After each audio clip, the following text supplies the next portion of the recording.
Queen of cups ಬಂದಿದೆ. ನಿಮ್ಮ love life ನ ವಿಚಾರವಾಗಿ ಬಹಳ ಕೇರಿಂಗ್ ಅನ್ನ ಮಾಡ್ತಾ ಇರುವಂತದ್ದು, ಅದ್ರ ಬಗ್ಗೆನೇ ನೀವು ಯೋಚನೆಯನ್ನ ಮಾಡ್ತಾ ಇರುವಂತದ್ದು, ಒಂದು ಸ್ಟೇಬಲ್ ರಿಲೇಶನ್ಶಿಪ್ ಅನ್ನ ಉಳಿಸ್ಕೋಬೇಕು ಅನ್ನುವಂತಹ ಆಲೋಚನೆಯನ್ನ ಮಾಡ್ತಾ ಇರುವಂತಹದ್ದು ರೆಪ್ರೆಸೆಂಟ್ ಆಗ್ತಾ ಇದೆ. ಪಾಸಿಟಿವ್ ಬಗ್ಗೆ ಹೇಳೋದಾದ್ರೆ ಎಲ್ಲವೂ ಚೆನ್ನಾಗಿಯೇ ಇತ್ತು. ಫುಲ್ ಕಾರ್ಡ್ ರೆಪ್ರೆಸೆಂಟ್ ಆಗ್ತಾ ಇದೆ ಅಂದ್ರೆ ಜಾಯ್ಫುಲ್ ಆಗಿತ್ತು, ಚೆನ್ನಾಗೇ ಮಾತಾಡ್ತಾ ಇದ್ರಿ, ಖುಷಿಯಾಗಿ ಓಡಾಡೋದು ಎಲ್ಲವನ್ನೂ ಕೂಡ ನೀವು ಮಾಡಿರುವಂತಹದ್ದು ರೆಪ್ರೆಸೆಂಟ್ ಆಗ್ತಾ ಇದೆ. ಆದ್ರೆ ನೀವು ಯಾವಾಗ ಸೀರಿಯಸ್ ಆಗಿ ಕಮಿಟ್ಮೆಂಟ್ ಅನ್ನ ಕೇಳೋದಕ್ಕೆ ಶುರು ಮಾಡ್ತಿರೋ, ಅಥವಾ ನೀವ್ ಯಾವಾಗ ಸ್ವಲ್ಪ ಚೇಂಜಸ್ ಗಳನ್ನ ಮಾಡ್ಕೋ ಅಂತ ಹೇಳೋದಕ್ಕೆ ಶುರು ಮಾಡ್ತಿರೋ, ಅಥವಾ ನೀವು ಸ್ಪಷ್ಟವಾಗಿ ನಿಮ್ಮ ಲವ್ ಲೈಫಿನ ವಿಚಾರವಾಗಿ ಹೀಗೆ ಇರ್ಬೇಕು ಅಂತ ಯಾವಾಗ ಒಂದು ಗಡಿಗಳನ್ನ ಹಾಕೋಕೆ ಶುರು ಮಾಡ್ತಿರೋ, ಆಗ ನಿಮ್ಮ ಲವ್ ಲೈಫಿನ ವಿಚಾರದಲ್ಲಿ ಫೀಲಿಂಗ್ಗಳು ಲೆಫ್ಟ್ ಔಟ್ ಆಗುವಂತ ಸಾಧ್ಯತೆಗಳು ಇದ್ದಿರುವಂತಹದ್ದು ನಿಮ್ಮ ಪಾಸಿಟಿವ್ ನಲ್ಲಿ ರೆಪ್ರೆಸೆಂಟ್ ಆಗ್ತದೆ. ನೀವೇನಾದ್ರೂ ಹಾಗಿರ್ಬೇಕು ಹೀಗಿರ್ಬೇಕು ಅಂತ ಏನಾದ್ರೂ ನೀವು ಅವ್ರಿಗೆ ಹೇಳಿದ್ರೆ ಅವರು ನಿಮ್ಮಿಂದ ಸ್ವಲ್ಪ ದೂರ ಹೋಗಿರುವಂತಹದ್ದು ರೆಪ್ರೆಸೆಂಟ್ ಆಗ್ತಾ ಇದೆ. ಯಾಕಂದ್ರೆ ನೀವು ಖುಷಿಯಾಗಿರ್ಬೇಕು, ಸಂತೋಷ ಆಗಿರ್ಬೇಕು, ಅಷ್ಟನ್ನ ಮಾತ್ರನೇ ಅವರು ಎಕ್ಸ್ಪೆಕ್ಟ್ ಅನ್ನ ಮಾಡುವಂತಹದ್ದು. ಈಗ ಸದ್ಯದ ಮಟ್ಟಿಗೆ ಅವರು ನಿಮ್ಗೆ ಯಾವುದೇ ರೀತಿಯ ಸೀರಿಯಸ್ ಕಮಿಟ್ಮೆಂಟ್ ಗೆ ಒಳಗಾಗುವಂತ ಸಾಧ್ಯತೆಗಳು ಯಾವುದು ಇದ್ದಿರೋ ಮಟ್ಟಿಗೆ ನಿಮ್ಮ ಪಾಸ್ಟ್ ನಲ್ಲಿ ರೆಪ್ರೆಸೆಂಟ್ ಆಗ್ತಾ ಇಲ್ಲ. ಈ ಪರ್ಸನ್ ಏನು ಈ 4 ಕಾರ್ಡ್ ಬಂದಿದೆಯೋ, ಈ ಪರ್ಸನ್ ಸೀರಿಯಸ್ ಕಮಿಟ್ಮೆಂಟ್ ಗೆ ಸಿಗುವಂತಹ ಸಾಧ್ಯತೆಗಳು ಇದ್ದಿರೋ ಮಟ್ಟಿಗೆ ನಿಮ್ಮ ಪಾಸ್ಟ್ ನಲ್ಲಿ ಕಾಣಿಸ್ತಾ ಇಲ್ಲ. ಆಗ ಅವರಿಗೆ ಫೀಲಿಂಗ್ ಲೆಫ್ಟ್ ಔಟ್ ಆಗಿರುವಂತಹದ್ದು, ಅವರು ಸ್ವಲ್ಪ ಚೇಂಜ್ ಆಗಿ ನಿಮ್ಮಿಂದ ದೂರ ಹೋಗಿರುವಂತಹದ್ದು ಈ ಕಾರ್ಡಿನಲ್ಲಿ ರೆಪ್ರೆಸೆಂಟ್ ಆಗ್ತಾ ಇದೆ. ಅಟ್ ದ ಪ್ರೆಸೆಂಟ್ ನಲ್ಲಿ ನಿಮಗೆ ಬಂದಿರುವಂತಹ ಕಾರ್ಡ್ ಏನು, ವೀಲ್ ಆಫ್ ಫಾರ್ಚೂನ್. ಬದಲಾವಣೆಯ ಮಾರ್ಗವನ್ನ ನೀವು ಹಿಡಿಬೇಕು, ಅಂದ್ರೆ ಬದಲಾವಣೆ ಆಗ್ಬೇಕು. ನೀವು ಅವರು ಸೀರಿಯಸ್ ಕಮಿಟ್ಮೆಂಟ್ ಅನ್ನ ಕೇಳಿದಾಗ ಅವರು ನಿಮ್ಮಿಂದ ದೂರ ಹೋಗಿದ್ದಾರೆ ಅಂದ್ರೆ ನೀವೇನ್ ಮಾಡ್ಬೇಕು, ಅಟ್ ದ ಪ್ರೆಸೆಂಟ್ ನಲ್ಲಿ ಬದಲಾವಣೆಯ ಮಾರ್ಗವನ್ನ ಹಿಡಿಬೇಕು. ಬದಲಾವಣೆಯ ಮಾರ್ಗವನ್ನ ಮಾಡ್ಕೊಳಕ್ಕೆ ಹೋಗ್ತೀರಾ, ಆದ್ರೆ ನಿಮ್ ಕೈಲಿ ಆಗ್ತಾ ಇಲ್ಲ. ಯಾಕಂದ್ರೆ ವೀಲ್ ಆಫ್ ಫಾರ್ಚೂನಿನ ಕ್ಲಾರಿಫಿಕೇಶನ್ ಕಾರ್ಡ್ ಬಂದಿರುವಂತಹದ್ದು ಯಾವುದು, ಡೆವಿಲ್ ಕಾರ್ಡ್ ರೆಪ್ರೆಸೆಂಟ್ ಆಗ್ತಾ ಇದೆ. ಡೆವಿಲ್ ಕಾರ್ಡ್ ಏನನ್ನ ರೆಪ್ರೆಸೆಂಟ್ ಮಾಡುತ್ತೆ, ಅಡಿಕ್ಷನ್ ಅನ್ನ ರೆಪ್ರೆಸೆಂಟ್ ಮಾಡುತ್ತೆ. ಯಾವಾಗ್ಲೂ ಅವರ ಬಗ್ಗೆನೇ ಯೋಚನೆ ಮಾಡ್ತಾ ಇರೋದು, ಅದ್ರ ಬಗ್ಗೆನೇ ಥಿಂಕ್ ಮಾಡ್ತಾ ಇರೋದು. ಸ್ವಲ್ಪ ಬದಲಾವಣೆ ಮಾಡ್ಕೊಳಕ್ ಹೋಗ್ತೀರಾ, ಮತ್ತೆ ಪುನಃ ವಾಪಸ್ ಹಿಂದಕ್ಕೆ ಬರ್ತೀರಾ, ಮತ್ತೆ ಆಲೋಚನೆಯನ್ನ ಮಾಡಕ್ಕೆ ಶುರು ಮಾಡ್ತೀರಾ. ಆ ಕಾರಣವಾಗಿಯೇ ನಿಮ್ಗೆ ನೋವುಗಳು ಆಗ್ತಾ ಇರುವಂತದ್ದು ಅಟ್ ಪ್ರೆಸೆಂಟಿನಲ್ಲೂ. ನೀವು ಬದಲಾವಣೆ ಆಗೋಕೆ ಹೋಗ್ತೀರಾ, ಎಲ್ಲಿ ಬದಲಾವಣೆ ಆಗ್ತಾ ಇದ್ದೀರಾ, ಎಲ್ಲಿ ಚೇಂಜಸ್ ಆಗ್ತಾ ಇದ್ದೀರಾ, ನೀವು ಆಗ್ತಾ ಇಲ್ಲ. ಯಾಕೆ ಹೇಳಿ, ನಿಮ್ಮಲ್ಲಿ ಅಡಿಕ್ಷನ್ ಗಳು ರೆಪ್ರೆಸೆಂಟ್ ಆಗ್ತಾ ಇದೆ. ತುಂಬಾ ಅಡಿಕ್ಷನ್ ಇರೋದ್ರಿಂದ, ನಿಮ್ಮ ಲವ್ ಲೈಫ್ ನ ವಿಚಾರವಾಗಿ ನೀವು ತುಂಬಾ ಅಡಿಕ್ಟ್ ಆಗಿರೋದ್ರಿಂದ ನೀವು ಯಾವುದೇ ರೀತಿಯ ಬದಲಾವಣೆಯನ್ನ ನೀವು ಮಾಡ್ಕೋತಿಲ್ಲ.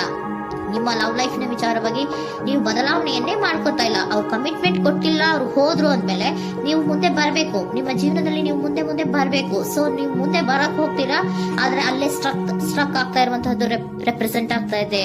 ನೀವ್ ಯಾವಾಗ ಅಡಿಕ್ಷನ್ ಗಳನ್ನ ಜಾಸ್ತಿ ಮಾಡ್ಕೋತಿರೋ ಅಬ್ಸೆಷನ್ ಆಗತ್ತೆ. ಯಾವಾಗ ನಿಮ್ಮಲ್ಲಿ ಅಬ್ಸೆಷನ್ ಗಳಾಗಕ್ಕೆ ಶುರು ಆಗುತ್ತೋ ಆಗ ನಿಮ್ಮ ನೋವುಗಳು ಜಾಸ್ತಿ ಆಗುತ್ತೆ. ಕಣ್ಣೀರಿಡೋದು, ನೋವನ್ನ ಪಡೋದು, ಸಂಕಟ ಪಡೋದು, ಪದೇ ನೆನಪಿಸ್ಕೊಳ್ಳೋದು, ಅಳೋದು, ಆಗದೇ ಇಲ್ವೇನೋ ನನಗೆ ಅನ್ನುವಂತಹ ರೀತಿಯಲ್ಲಿ ಅಟ್ ಪ್ರೆಸೆಂಟ್ ನಲ್ಲಿ ಕೆಲವೊಬ್ರು ಇರುವಂತಹದ್ದು ರೆಪ್ರೆಸೆಂಟ್ ಆಗ್ತಾ ಇದೆ. ನೆಕ್ಸ್ಟ್ ಕಾರ್ಡ್ ಬಂದಿರುವಂತಹದ್ದು ಯಾವುದು, ಕ್ವೀನ್ ಆಫ್ ಪೆಂಟಿಕಲ್ಸ್ ಬಂದಿದೆ. ಸೊ ಕ್ವೀನ್ ಆಫ್ ಪೆಂಟಿಕಲ್ ಏನನ್ನ ರೆಪ್ರೆಸೆಂಟ್ ಮಾಡುತ್ತೆ, ನಿಮ್ಮನ್ನ ನೀವು ಗಮನವನ್ನ ಕೊಡಬೇಕು, ನಿಮ್ಮ ಕಡೆಗೆ ನೀವು ಹೆಚ್ಚು ಗಮನವನ್ನ ಕೊಡಬೇಕು. ಅವ್ರು ನಿಮ್ಗೆ ಸೀರಿಯಸ್ ಕಮಿಟ್ಮೆಂಟ್ ಕೊಡ್ಲಿಲ್ಲ, ಫೀಲಿಂಗ್ ಲೆಫ್ಟ್ ಔಟ್ ಆಯ್ತು, ಅವರು ದೂರ ಆಯ್ತು, ಹೋದ್ರು ಅಲ್ವಾ. ಸೊ ನೀವೇನ್ ಮಾಡ್ಬೇಕು, ನೀವು ನಿಮ್ ಕಡೆಗೆ ಗಮನವನ್ನ ಕೊಡಬೇಕು. ವೀಲ್ ಆಫ್ ಫಾರ್ಚೂನ್ ಅಂದ್ರೆ ಏನು, ನೀವು ಬದಲಾವಣೆಯ ಮಾರ್ಗವನ್ನ ಹಿಡಿಬೇಕು. ಬದಲಾವಣೆಯ ಮಾರ್ಗವನ್ನ ಮಾಡ್ಕೊಳ್ಳೋದಕ್ಕೆ ಹೋದ್ರೂ ಕೂಡ ಮತ್ತೆ ವಾಪಸ್ ಹಿಂದೆ ಬರೋದು, ಮತ್ತೆ ಅಡಿಕ್ಷನ್ ಆಗೋದು, ಮತ್ತೆ ನೆನಪಿಸ್ಕೊಳ್ಳುವಂತಹದ್ದು, ಮತ್ತೆ ನೋವನ್ನ ಪಡುವಂತಹದ್ದು ನಿಮ್ಮಲ್ಲಿ ರೆಪ್ರೆಸೆಂಟ್ ಆಗ್ತಾ ಇದೆ. ನೀವು ಈ ಅಡಿಕ್ಷನ್ ಗಳಿಂದ ನೀವು ಆಚೆ ಬರ್ಬೇಕು ಅಂದ್ರೆ ನಿಮ್ಮನ್ನ ನೀವು ಬ್ಯುಸಿಯಾಗಿ ಇಟ್ಕೋಬೇಕು. ಟೈಮ್ ಇದ್ರೂ ಕೂಡ ಮತ್ತೆ ಪುನಃ ಹಿಂದೆ ಬಂದು ನೀವು ಆಲೋಚನೆ ಮಾಡುವಂತಹ ಸಾಧ್ಯತೆಗಳು ಇದೆ. ಅದಕ್ಕೆ ನೀವು ಅಟ್ ಪ್ರೆಸೆಂಟ್ ನಲ್ಲಿ ನೀವು ಆ ಫೀಲಿಂಗ್ ಇಂದ, ಈ ನೋವಿನಿಂದ ನೀವು ಆಚೆ ಬರ್ಬೇಕಂದ್ರೆ ನೀವೇನ್ ಮಾಡ್ಬೇಕು, ಸ್ವಲ್ಪ ಏನಾದ್ರೂ ಬ್ಯುಸಿ ಆಗ್ಬೇಕು, ಕೆಲಸಗಳನ್ನ ಮಾಡೋದಕ್ಕೆ ಶುರು ಮಾಡ್ಬೇಕು. ನಿಮಗೆ ಗೊತ್ತಿರುವಂತಹ ಯಾವ ಕೆಲಸವಾದ್ರೂ ಸರಿ, ನೀವು ಸ್ವಲ್ಪ ಬ್ಯುಸಿ ಆಗಿರೋದಕ್ಕೆ ಪ್ರಯತ್ನವನ್ನ ಮಾಡ್ತಾ ಇರುವಂತಹದ್ದು, ಮಾಡುವಂತಹದ್ದು ರೆಪ್ರೆಸೆಂಟ್ ಆಗ್ತಾ ಇದೆ. ಕೆಲವೊಬ್ರು ಮಾಡ್ತಾ ಇದ್ದೀರಾ, ಕೆಲವೊಬ್ರು ಮಾಡುವ ಕಡೆಗೆ ಆಲೋಚನೆಯನ್ನ ಮಾಡ್ತಾ ಇರುವಂತಹದ್ದು ಅಟ್ ಪ್ರೆಸೆಂಟ್ ನಲ್ಲಿ ರೆಪ್ರೆಸೆಂಟ್ ಆಗ್ತಾ ಇದೆ. ಇಮಿಡಿಯೇಟ್ ಫ್ಯೂಚರ್ ನಲ್ಲಿ ಏನ್ ರೆಪ್ರೆಸೆಂಟ್ ಆಗ್ತಾ ಇದೆ, ನೈಟ್ ಆಫ್ ಸೋರ್ಟ್ಸ್ ರೆಪ್ರೆಸೆಂಟ್ ಆಗ್ತಾ ಇದೆ. ನೀವು ಕ್ವಿಕ್ ಥಿಂಕಿಂಗ್ ಅನ್ನ ಮಾಡಿ ಏನೋ ಒಂದು ಆಕ್ಷನ್ ಅನ್ನ ತಗೋಬೇಕು ಅನ್ನೋದ ಆಲೋಚನೆಯನ್ನ ಮಾಡ್ತೀರಾ, ಬಹಳ ಫೋಕಸ್ ಅನ್ನ ಮಾಡ್ತೀರಾ ಒಂದು ವಿಚಾರವಾಗಿ, ಕ್ವಿಕ್ ಥಿಂಕಿಂಗ್ ಅನ್ನ ಮಾಡ್ಬೇಕು ಅಂತ. ಮತ್ತೆ ಪುನಃ ಏನ್ ಮಾಡ್ತೀರಾ, ನಿಮ್ಮ ಮುಂದೆ 2 ಆಪ್ಷನ್ಗಳು ಬಂದ್ಬಿಡುತ್ತೆ. ಯಾವ್ದು ಮಾಡ್ಲಿ, ಹೇಗ್ ಮಾಡ್ಲಿ, ಏನ್ ನನ್ ಕೈಲಿ ಆಗ್ತಾ ಇಲ್ವಲ್ಲ ಮರೆಯೋದಕ್ಕೆ, ಮುಂದೆ ಹೋಗೋಣ ಅಂತೀನಿ, ಮತ್ತೆ ಏನಿದು ಕನ್ಫ್ಯೂಷನ್ ಅಂತ ಮತ್ತೆ ಕನ್ಫ್ಯೂಷನ್ ಅಲ್ಲಿ ಇರುವಂತಹದ್ದು ಇಮಿಡಿಯೇಟ್ ಫ್ಯೂಚರ್ ನಲ್ಲಿ ರೆಪ್ರೆಸೆಂಟ್ ಆಗ್ತಾ ಇದೆ. ನೀವೇನ್ ಮಾಡ್ಬೇಕು, ಈ 2 ಆಯ್ಕೆಗಳಲ್ಲಿ ನಿಮಗೆ ಯಾವ ಆಯ್ಕೆ ಬೇಕು ಅನ್ನೋದನ್ನ ಫಸ್ಟ್ ಆಲೋಚನೆಯನ್ನ ಮಾಡಿ ನಂತರ ನಿರ್ಧಾರವನ್ನ ಮಾಡಬೇಕಾಗುತ್ತೆ. ಡಿಟರ್ಮಿನೇಷನ್ ಅಂಡ್ ಡೈರೆಕ್ಷನ್, ನಿರ್ಣಯವನ್ನ ಮಾಡಿ ಅದೇ ದಾರಿಯಲ್ಲಿ ನೀವು ಮುಂದೆ ಹೋಗ್ಬೇಕು ಈ ಆಲೋಚನೆಯನ್ನ ಮಾಡಬೇಕು. ಆ ರೀತಿಯ ಆಲೋಚನೆಯನ್ನ ಮಾಡಿದ್ರೆ ಇನ್ ನಿಯರ್ ಫ್ಯೂಚರಿನಲ್ಲಿ ನೀವು ಆ ರೀತಿ ಆಲೋಚನೆಯನ್ನ ಮಾಡಿದ್ರೆ ನಿಮ್ಮಲ್ಲಿ ಒಂದು ಪಾಸಿಟಿವ್ ಚೇಂಜಸ್ ಗಳು ಆಗುತ್ತೆ. ಸ್ಟಾರ್ ರೆಪ್ರೆಸೆಂಟ್ ಆಗ್ತಾ ಇದೆ, ಕೆಲವೊಂದು ರೀತಿಯ ಪಾಸಿಟಿವ್ ಚೇಂಜಸ್ ಗಳು ಆಗುತ್ತೆ.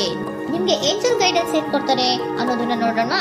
ನಾಟ್ ದ ರೈಟ್ ಟೈಮ್, ಇದು ಕರೆಕ್ಟ್ ಆಗಿರುವಂತಹ ಟೈಮ್ ಅಲ್ಲ. The situation will improve, situation ಅನ್ನೋದು ಇಂಪ್ರೂವ್ ಆಗುತ್ತೆ ಯಾವಾಗ ಇಫ್ ಯು ಬಿಲೀವ್, ನೀವು ನಂಬಿಕೆ ಇಟ್ಟಾಗ ಮಾತ್ರ ಸಿಚುಯೇಷನ್ ಅನ್ನೋದು ಇಂಪ್ರೂವ್ ಆಗುವಂತಹದ್ದು. ಏನೀಗ ಬೇಜಾರಿನಿಂದ ಇದ್ದೀರಲ್ಲ, ಈ ನೋವು ಯಾವಾಗ್ಲೂ ಶಾಶ್ವತವಾಗಿ ಇರುವಂತಹದ್ದು ಅಲ್ಲ. ನಾಟ್ ದ ರೈಟ್ ಟೈಮ್, ಇದು ಕರೆಕ್ಟ್ ಆಗಿರುವಂತಹ ಸಮಯ ಅಲ್ಲ. ಸ್ವಲ್ಪ ವೇಟ್ ಮಾಡು, ನೀವು ಚೇಂಜಸ್ ಮಾಡ್ಕೊಳ್ಳೋ ಕಡೆಗೆ ಹೆಚ್ಚು ಗಮನವನ್ನ ಕೊಡು, ಅಲ್ಲಿ ಚೇಂಜಸ್ ಆಗತ್ತೆ ಅನ್ನೋದನ್ನ ಏಂಜಲ್ ಗೈಡೆನ್ಸ್ ನಿಮ್ಗೆ ಕೊಡ್ತಾ ಇದ್ದಾರೆ. Surrender your full power. Your life is a calling for you to step in to your full power rather than playing it small. ನೀವು ಧೈರ್ಯವಾಗಿ ಒಂದು ಹೆಜ್ಜೆಯನ್ನ ಮುಂದಕ್ಕೆ ಇಡಬೇಕು. ಸೊ ಮುಂದೆ ಹೋಗುವಂತಹ ಆಲೋಚನೆಯನ್ನ ಮಾಡಬೇಕು. ಪವರ್ ಇಂದ ನಿಮ್ಮಲ್ಲಿರುವಂತಹ ಪವರ್ ಅನ್ನ ಯೂಸ್ ಮಾಡ್ಕೊಳ್ಳಿ. ಯಾಕೆ ನನ್ನಲ್ಲಿ ಏನಿಲ್ಲ, ನನ್ನ ಕೈಲಿ ಏನೂ ಆಗಲ್ಲ ಅಂತ ಯಾಕೆ ಕೂತಿದ್ದೀರಾ? ನೀವು ಏನ್ ಮಾಡ್ಬೇಕು, ಬಹಳ ಧೈರ್ಯದಿಂದ ಮುಂದಕ್ಕೆ ಹೋಗಿ ಅನ್ನೋದನ್ನ ನಿಮ್ಗೆ ಸರೆಂಡರ್ ಕಾರ್ಡ್ಗಳು ಕೂಡ ಹೇಳ್ತಾ ಇದ್ದಾರೆ.